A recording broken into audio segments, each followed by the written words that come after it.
Hello guys, कैसे हैं आप लोग। आज के स्पीता पहचान क्लासेस में मैं लेके आई हूँ किसलय भाग 3 class 10 NRB Bihar board Urdu के बच्चों का और मेन हिंदी में यह क्लास 8 की किताब है। ये 8 का पार्ट है ये, ठीक है।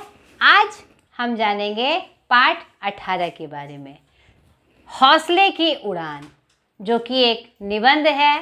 तो इसमें विशेष कोई बात नहीं है, ये आपके पाठ में संकलित है, इसलिए मैं सोची कि आपको परिचय करा दूं। इसमें ये जो हौसले की उड़ान है, यह बिहार की बेटियों के संदर्भ में है। उसने अपने हौसलों के बल पर किस तरह का मुकाम हासिल किया। तो यह जो निबंध है उन्हीं 4-5 बेटियों को समर्पित है, जो हमारे यहाँ पापपूर्वी संस्थान यानी पाटलिपुत्र विश्वविद्यालय संस्थान या किसी संस्थान से यह संकलित है, ठीक है। तो इसमें हम सर्वप्रथम आप इस पाठ को अच्छे से पढ़िएगा।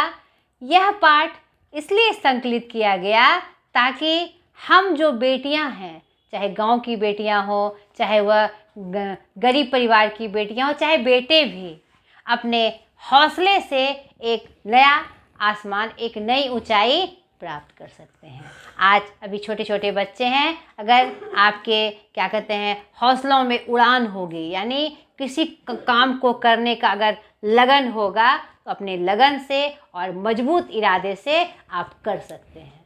तो यह पाठ बहुत ही महत्वपूर्ण पाठ है, तो इसमें समझाने के लिए कोई विशेष बात है नहीं, और ना ही इसमें आपका प्रश्न अभ्यास है। हाँ, तो यहाँ पर एक क्या कहते यहाँ पर प्रस्तावना के रूप में यह बात आई है। यह पाठ बिहार की बेटियों की असाधारण विशेषताओं का उद्घाटन करता है।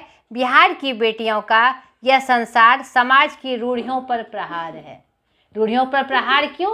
क्योंकि यहाँ पर जब आप पढ़िएगा तो आप देखिएगा बहुत सारे ऐसे घटनाक्रम हैं जिसमें बहुत ही विपरीत परिस्थिति में, ऐसी परिस्थितियों में लड़कियों ने आगे बढ़कर समाज के रूप को बदला। रूढ़ियाँ जो हम समाज में उन बच्चों के प्रति लगाई गई है, बहुत सारे ऐसे अभी भी गांव हैं जहां पर स्त्री शिक्षा को बढ़ावा नहीं है, बच्चों को पढ़ने नहीं दिया जाता, छोटी उम्र में उसकी शादी कर दी जाती है, और भी बहुत सारे रूढ़ियाँ हमारे समाज में प्रसिद्ध है। लेकिन उतने कड़े रुख समाज का होने के बाद भी उन रूढ़ियों को तोड़कर बच्चियों का सामने आना एक मजबूत इरादे का परिचायक है।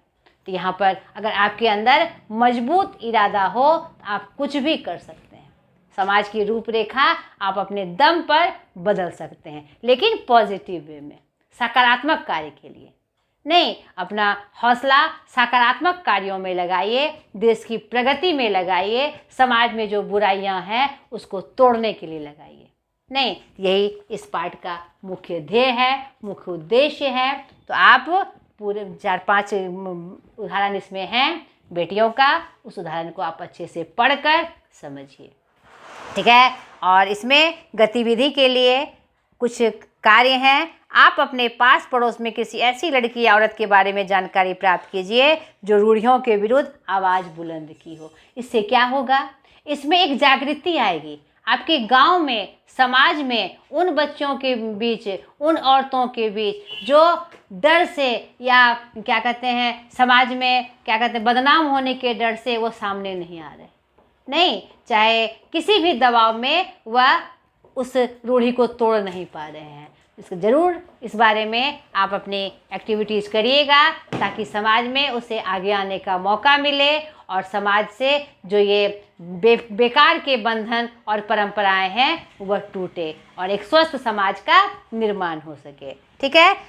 दूसरा, वैसी महिलाओं की सूची बनाइए जिन्होंने अपने कार्यों से समाज में एक अलग मुकाम प्राप्त किया। तो इस जरूर बनानी चाहिए। बहुत सारे ऐसे हैं, उदाहरण हैं, महिलाओं की सूची है जो कि अपने दमखम पर विपरीत परिस्थितियों में समाज के सामने आई और उन्होंने बड़े बड़े मुकाम हासिल किए। लिस्ट में लंबी लिस्ट आपकी बन जाएगी। तो उनके बारे में लिस्ट बनाइए, उनकी जानकारी प्राप्त करिए और उन जानकारियों को अपने दोस्तों, रिश्तेदारों के बीच प्रसारित करिए, ताकि एक स्वस्थ समाज का, एक हौसलामय समाज का निर्माण हो सके। तो यह पाठ में इसे संदर्भित है, आपको जानकारी के लिए है। तो पाठ में था इसलिए मैंने इसकी चर्चा की। अगले वीडियो में एक नए पाठ के साथ मैं फिर हाजिर हो जाऊंगी और मैं बार बार आशा करती हूँ कि आप मेरे जो क्लास है, मेरा वीडियो है, बहुत दूर दूर तक शेयर करें, ताकि मेरी बातें उन बच्चों तक भी पहुँच सके जहाँ तक हिंदी का सही रूप उन तक नहीं पहुँच पा रहा है। आज तक के लिए इतना ही। बाय।